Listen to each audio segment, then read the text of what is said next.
in the eyes of the reigning champion. I mean, you and I have talked about this so often. Both people make great points. You understand what Sting's talking about. When you get the win, you should walk away and relish it and not try to do more insult to injury. Samoa Joe, though, he's somebody that he feels, look, I take TNA all over the world. I love this product. I'll wrestle every night, everywhere. Where are you? You only show up when the time is right and the paychecks are big. And I can understand that resentment. And I'll tell you something. We've seen Samoa Joe so many years as he takes him into the crowd. We know what Samoa Joe's about.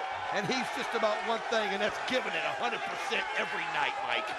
Samoa Joe so often has referred to his fans, his so-called army, and he's amongst them right now, taking Sting all the way through the crowd here in Chicago, driving him over towards the hockey boards, and Sting tries to fight back after Sting went head first and face first. Good luck, Earl Hebner. These two men are in a furious battle. Nice shots by Sting as he used that backhand and put him right into the neck of Joe to stop that momentum, because Joe was feeling it. I'll tell you, you mentioned the crowd, yeah, they get a sense of Sting when he comes out because they know what he's meant to wrestling. But one thing about Joe, once the action gets going, it is so hard not to back this guy because he puts it all out there. He just gives it his all every single moment. And look at him go after Sting in a nice shot to the face. Joe tries to gain some distance by going up the steps. Sting is right behind him, but now Joe, after a couple of punches, grabs Sting around the head, takes him up several more flights, and then caught him with the shot that time, right in the head.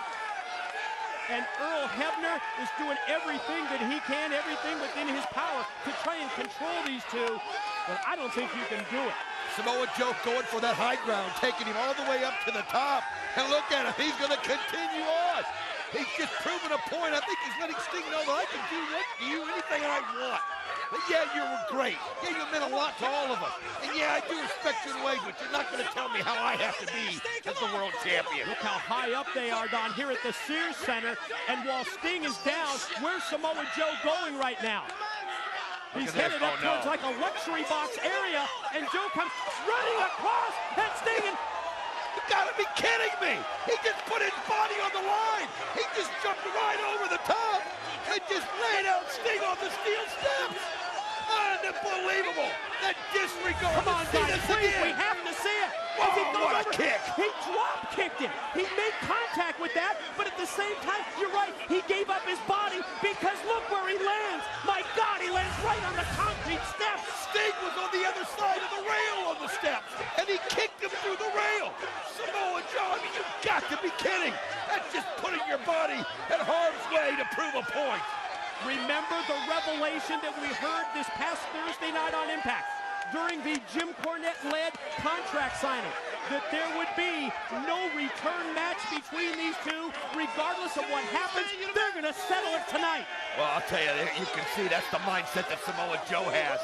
And you got to give Earl Hebner credit. He's letting him go. He knows what emotions are involved in this, and that's what makes him a good referee. He'll get him back in that ring, and he'll get things settled down.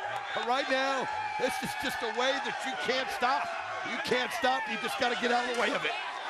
Before Joe can take Sting and throw him either into the steps or one of the steel rails, the Icon fights back. A couple of shots on Joe amongst the crowd, and now Sting grabs Joe and just drags him right across the row of fans. Well, he's just feeding off the fans now. He wants to give Joe something back that he's just given him, and he had to turn that momentum around. And look at him put Joe's face on the rail, and he's got a hold of it again, and now the shot to Joe. Drilled him with the right hand right on the jawline, and as Sting comes back, Sting up on the hockey boards, and he goes into a cross body block and crashes into Joe, and they go right over a whole row of seats. Man, they're laying, I mean, think about it, they're hitting those top of those chairs, and they can break your ribs. I mean, you can hear the crowd as they appreciate it.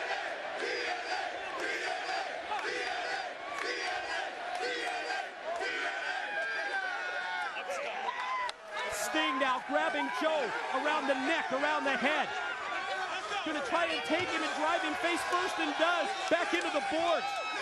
Sting, I think there may be some blood coming out from the side of the head of Joe, or maybe from his nose. It is. You can see it. He got his nose busted, maybe even broke.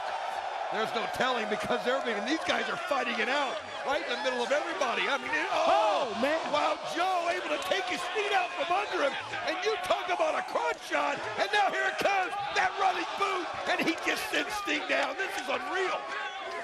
Oh, that big Olay kick by Samoa Joe was right on target, and with so much authority behind it. Sting has been weakened here severely by Joe, who all of a sudden you can sense just by the look on his face, and as he just grabs Sting around the head and neck, you can just sense his level of confidence growing. I'll tell you what, though, it has been back and forth. Sting, every time it looks like he's in severe trouble, he's able to draw back on that experience, find an opening and turn it around. But Joe, this is a man on a mission. He just knows what he wants to do. He wants to inflict major, major damage. And he's doing it right now. And I think we have to give props to the third man, referee Earl Hebner, because let's face it, Earl could have thrown this match out, but Earl senses not only the importance of the match, but the importance overall of the event at Bound for Glory, and he wants to see these two settle it just like we all do. Samoa Joe feeding it. He knows it's a mixed crowd, but those that love Joe are so dedicated.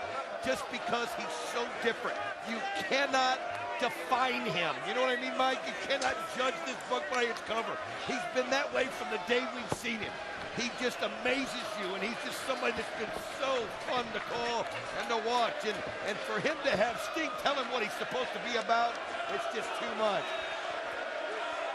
Sting has had so much success at our Bound for Glory events the past several years. In Detroit and in Atlanta, winning the TNA World Heavyweight Championship, but it looks like Samoa Joe is going to do anything and everything within his power to be certain it doesn't happen a third time. I'll tell you what, this crowd has turned. I mean, you just heard the Joe's gonna kill you chants going all the way across.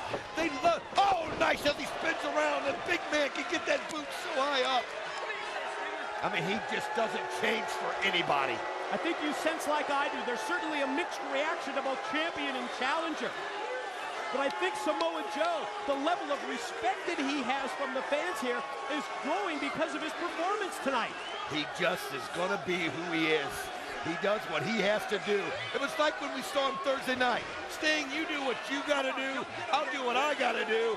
Handshake, headbutt, just to send a message. If you think I'm going to do it by the rules, if you think I'm going to walk the line you want me to walk, well, it's not happening. Joe attempts to muscle buster, but Sting saw it coming, and instead, after several clubbing blows to the back, Sting leaps right at Joe and drops him down with his own version of a DDT. I think Joe got a little complacent there. Joe was feeding off the crowd, and he just got a little complacent. Sting saw an opportunity, and there he goes with the frog splash.